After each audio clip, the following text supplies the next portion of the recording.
first thing I noticed in the old house was the piano.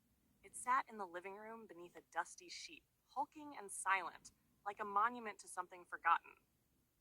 My grandmother had been a concert pianist once, but after her stroke, her hands never moved across the keys again. The house had been quiet ever since.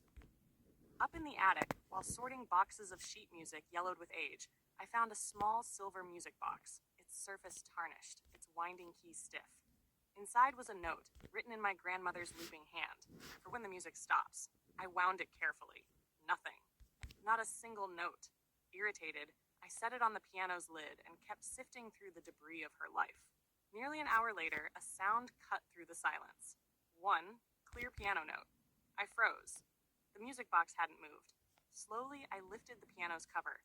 Dust clung to the keys, but another note rang out, a low, resonant C, as though an unseen foot had pressed the pedal.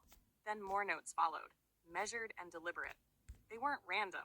I knew them. They formed the opening of my grandmother's favorite Chopin nocturne, a recording she used to play when she could no longer perform herself. I sat down on her old bench, trembling, as the piano played. The keys depressed in perfect sequence, though no hands touched them.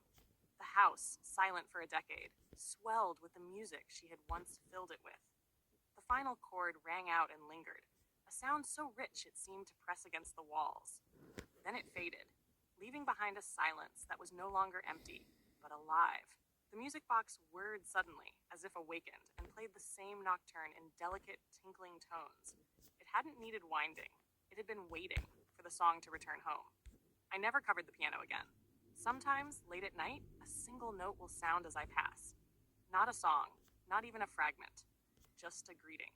A reminder that some music doesn't end when the player does. It waits, patient, for the silence to become a stage again,